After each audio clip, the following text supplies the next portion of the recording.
The second match is next. It's a mixed tag team match. It sees Bam Bam Bigelow and Luna Vachon against Doink and Dink. It lasts just over 6 minutes, and it ends when Bigelow hits a flying headbutt on Doink for the win. Oh man, what was your thoughts on this one? It was always going to be a step back.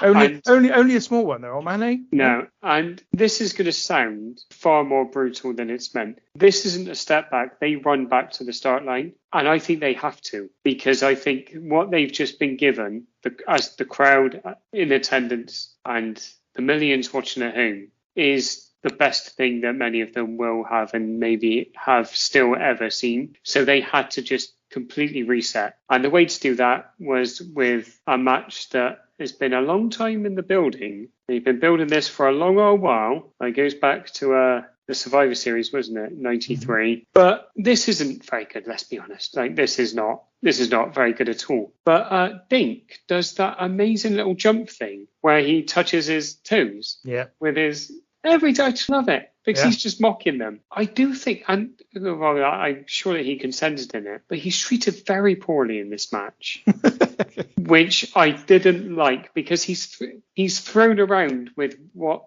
to me seems a very reckless hand. But this is exactly what it needed to be. In truth, I don't get the mixed tag match element, because you're kind of saying that a lady is a dwarf or a dwarf is a lady. And that I was kind of a little bit like, oh, okay. But it's crap, but it had to be crap. Because as I said, it needed to go all the way back to the start so that you can then build up to the last two matches. I take your point there, old man, in terms of go back to the start. And they did kind of need to reset a little bit. But I tell you what, this sucked. This kind of goes back to, sort of conversation we had, earlier on about just, this is meant to be WrestleMania, that this is meant to be a big show. There was no need for this to be on the card. And I will admit, I didn't know that this had been a feud that had been brewing for months, which genuinely makes me really sad as well. Because, I mean, from what I know of Bam Bam Bigelow, meant to be pretty good, looks amazing, looks like a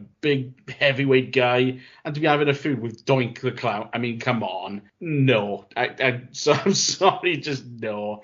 This is not something that worked for me. I mean, there was no need for it, but again, whatever. I suppose it did what it was meant to. It was everybody's toilet break. What else can you say about it? I think this is where we get another bit of what we know about you, Matt, and what you dislike, which is you dislike the cartoony aspects of wrestling sometimes. I don't dislike that stuff anywhere near as much as you do, because it's where I started, basically. And without that cartoony stuff, you don't get all the cool Undertaker is dead and raised into heaven stuff, So, you've got to take the rough with the smooth. I think also what this probably does is that before this show, as I said, the countdown show, they actually do show you the build to each of the matches. And actually, when you go through the show, only 6 of them have any real build. In truth, this is one of them. And I think what this demonstrates is actually how thin the roster was at the time in the WWF. Don't forget, this is a couple of months away from Vince's trial. There is some concern about the fact that he might go down. Business has been down. Numbers have been dropping significantly since the height of the late 80s, early 90s, to the point where the following year, 95, I believe, is their least commercially successful year, but there was a kind of trending downwards from sort of 1990 right the way down, and partially that is because of the scandal of the steroid trial and everything that's going on. There is a lot of work being done to preempt the potential for Vince to go down, including, I believe, signing over the company to Linda to make sure that if he did go down, the company could continue. They have reduced costs significantly. They started doing Monday Night Raw at the beginning of 93, live once every other week, and from the Manhattan Center. By this point in 1994, they were now doing it like 3 or 4 weeks in one taping at an arena where they could get more people in and get more money. So in lots of different ways, they're trying to cut back at this point in time. And so in my mind, it's weird to think of this as not being WrestleMania worthy, because, as I say, it's one of the first shows I ever saw. But I completely understand where you're coming from when you say that it doesn't feel WrestleMania worthy. I just think that even at this time, Doink is one of the most over baby faces around, and Bigelow is one of the most over heels. So it's just they've got a really weak roster. In terms of the match, I struggle because I didn't dislike it at all. I thought what they did was fine. I really did think what they did was fine. That massive DDT by Doink on Bigelow is genuinely massive. It's just everything Dink and Luna do in the ring is perfectly fine. Makes sense to me. I know what you mean, old man. She does treat him with a bit of roughhouses him somewhat, but. Yeah.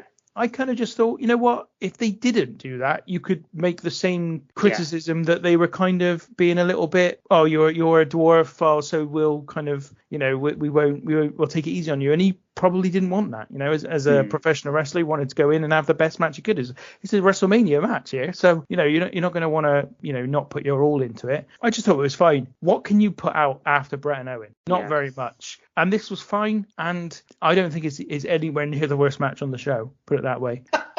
I think it's fine. I honestly think your reaction to this is entirely because of who's in it, not how good how decent the match is. I think it's entirely because it's all cartoony and it's Doink and Dink and all that. But I think this is fine. It's not fine. It's not bad at all. So, for me, the most memorable thing of this was the fact that I'm pretty sure that Dink messed up post-match. But, they did the sort of splash onto Dink, and it was meant to be, both Bam Bam and Luna splashing him at the same time. He kind of got splashed by Luna anyway. And I think she got pissed off because I don't think that was meant to happen. And she sort of shoved him out of the way. I've never read it that way either. I've always read it that he just avoided getting hit by Bigelow because that would have been a disaster. Yeah, pretty sure he was meant to avoid both because that's meant to be, the babyface is standing tall kind of thing then. I'm always predisposed to dislike this as well because I love Heel Doink. Yeah, Heel Doink is much better. And in fairness, Heel Doink is anything but cartoony. Heel Doink's a very, very cool act. It would, it's like a bit of a Joker style act, actually, I would suggest, rather than a kind of just a heel clown. What would Heel Doink have been, like 92 to early 93? Actually, mainly late 92 to late 93, and then he turns babyface shortly before Survivor Series. He's only really a year, but he's just a much, much better character. The music's kind of sinister. The whole thing's really sinister. It's great.